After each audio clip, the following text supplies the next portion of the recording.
L'histoire commence à l'hiver 1941 en Russie soviétique. Un lieutenant soviétique nommé Vassili demande au public si quelqu'un a de l'expérience avec les tracteurs. Un sous-officier nommé Moskalenko se propose à son ami, mais le jeune soldat admet qu'il est machiniste et non tractoriste. Le lieutenant Vassili poursuit sa discussion sur les chars ennemis et leur fonctionnement. Dans une pièce voisine, les officiers attendent nerveusement et écoutent la conversation téléphonique de leur commandant de compagnie. Après l'appel téléphonique, le commandant monte sur un cheval blanc et est appelé au quartier général.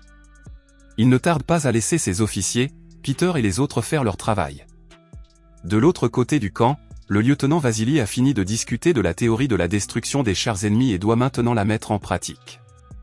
Il ordonne alors à Moskalenko d'aller chercher du matériel auprès du génie pour construire un char de fortune. Pendant que les hommes se mettent au travail, l'officier politique qui leur a été assigné lit l'histoire d'un camarade qui a été considéré comme un héros de l'armée rouge après être mort en détruisant un canon anti-char ennemi et en emportant quelques soldats nazis dans sa tombe. Plus tard dans la soirée, il termine la construction du char en bois et le lieutenant enseigne à ses hommes comment détruire un char à partir d'un abri. Musabek, un jeune soldat russe, rate son lancer et Vassili lui dit qu'ils peuvent encore attaquer le char par derrière. Mais la nuit tombe et certains hommes sont fatigués, Vassili leur ordonne donc de faire une pause. Pendant ce temps, les officiers évaluent la position actuelle des Allemands et les itinéraires d'attaque possibles alors qu'ils traversent plusieurs villes. Le commandant les informe que leur mission est d'arrêter une division nazie entière là où elle se trouve jusqu'à l'arrivée des renforts. Ils savent qu'il n'est pas facile de faire face à une armée bien supérieure en termes d'équipement. Malgré ce désavantage évident, aucun officier ne s'est plaint. Plus tard, les soldats reçoivent l'ordre de partir. Un jeune soldat soviétique rencontre sa petite amie pour la dernière fois et rejoint ses compagnons d'armes. Au milieu de la nuit, le commandant de la compagnie informe ses hommes que les nazis fascistes prévoient d'envahir leur chère patrie et se dirigent vers la capitale de la Russie, Moscou. Par son discours charismatique, il encourage ses hommes à tenir bon. Peu après, dans l'obscurité, les hommes marchent vers la position qui leur a été assignée, entre le 316e d'infanterie et le 50e de cavalerie. Deux officiers subalternes, les capitaines Pavel et Klochkov, demandent au commandant pourquoi il ne s'occupe pas plutôt des Allemands. Le commandant répond simplement qu'ils n'ont pas les moyens d'attaquer, mais qu'ils ont une chance de se battre s'ils se défendent. Ils arrivent bientôt à leur position et les hommes commencent à creuser des trous de renard, profitant de l'obscurité. Ils continuent à creuser et à créer des tranchées pour les canons anti-chars et l'artillerie. Quelques instants plus tard, un éclaireur allemand passe. Un soviétique nommé Chardin pointe son fusil vers l'avion dans l'espoir de l'abattre. Ses camarades l'avertissent de ne pas tirer parce qu'il ne toucherait probablement pas, mais après avoir tiré un coup de feu, l'autre soldat rejoint Chardin. Pendant ce temps, deux soldats soviétiques livrent un lourd rouleau de fil de fer barbelé. Il fait bientôt nuit et le capitaine Pavel reçoit un appel téléphonique de son commandant, qui lui demande des nouvelles. Le capitaine fait part de leur progrès et informe le commandant qu'ils se reposent. Sur le même front, leurs homologues soviétiques, les nazis, s'acquittent également de leurs tâches. Ils se préparent à l'offensive. Au début du jour suivant, les Allemands commencent à bombarder la position lors des Russes. Ce bombardement marque le début de l'offensive sanglante. Après le déluge de bombes, les Allemands avancent.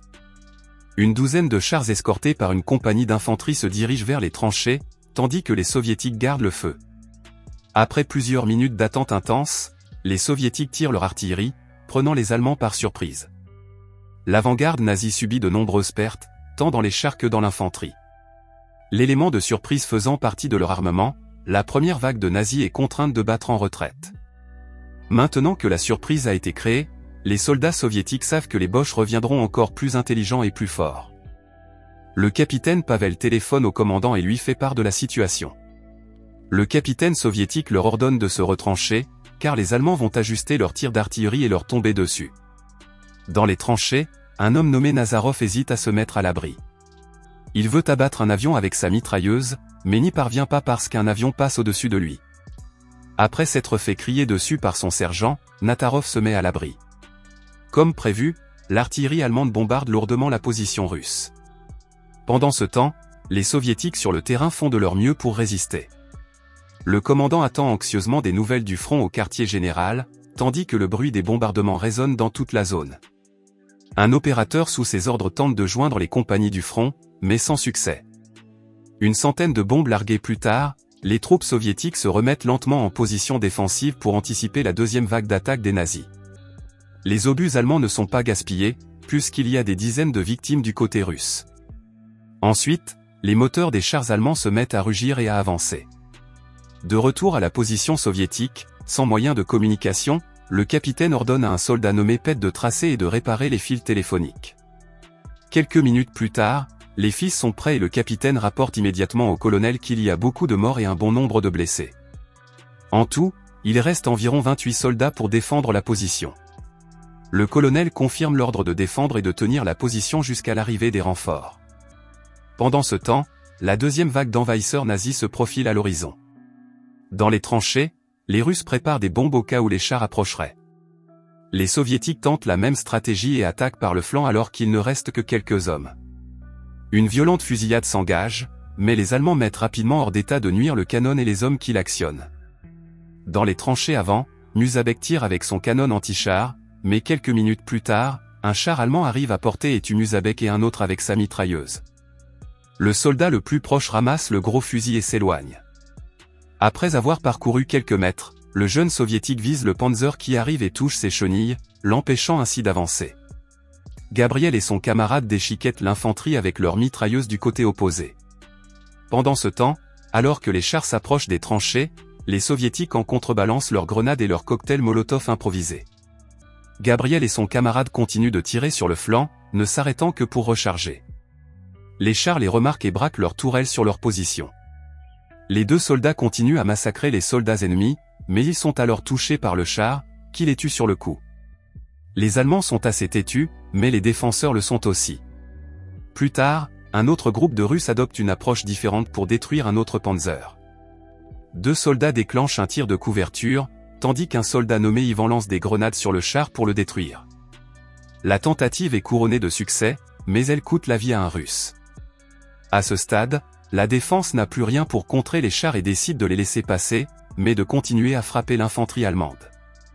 Au fur et à mesure que le temps passe, les 28 hommes restants meurent lentement, l'un après l'autre. Le soldat en charge du canon de flanc meurt après qu'un char en approche a tiré le canon dans sa direction.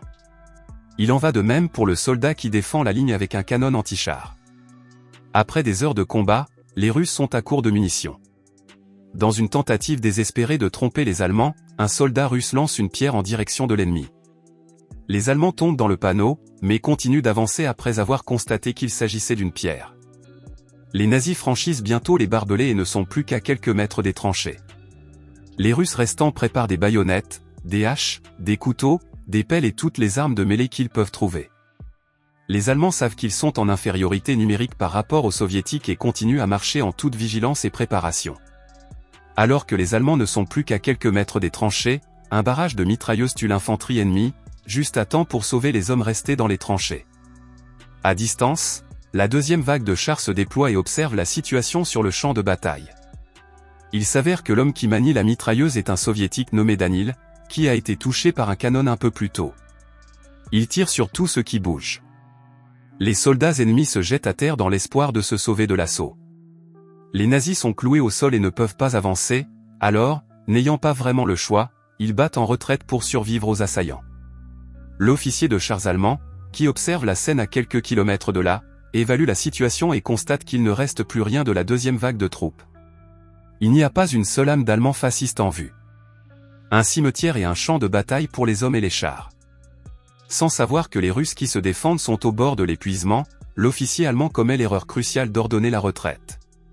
Pendant ce temps, les hommes soviétiques restants sont soulagés d'entendre les chars s'éloigner. Ils respirent profondément et parviennent à se calmer après une escarmouche intense qui a failli anéantir les armées des deux camps. L'histoire se termine au coucher du soleil dans une scène à la fois belle et tragique.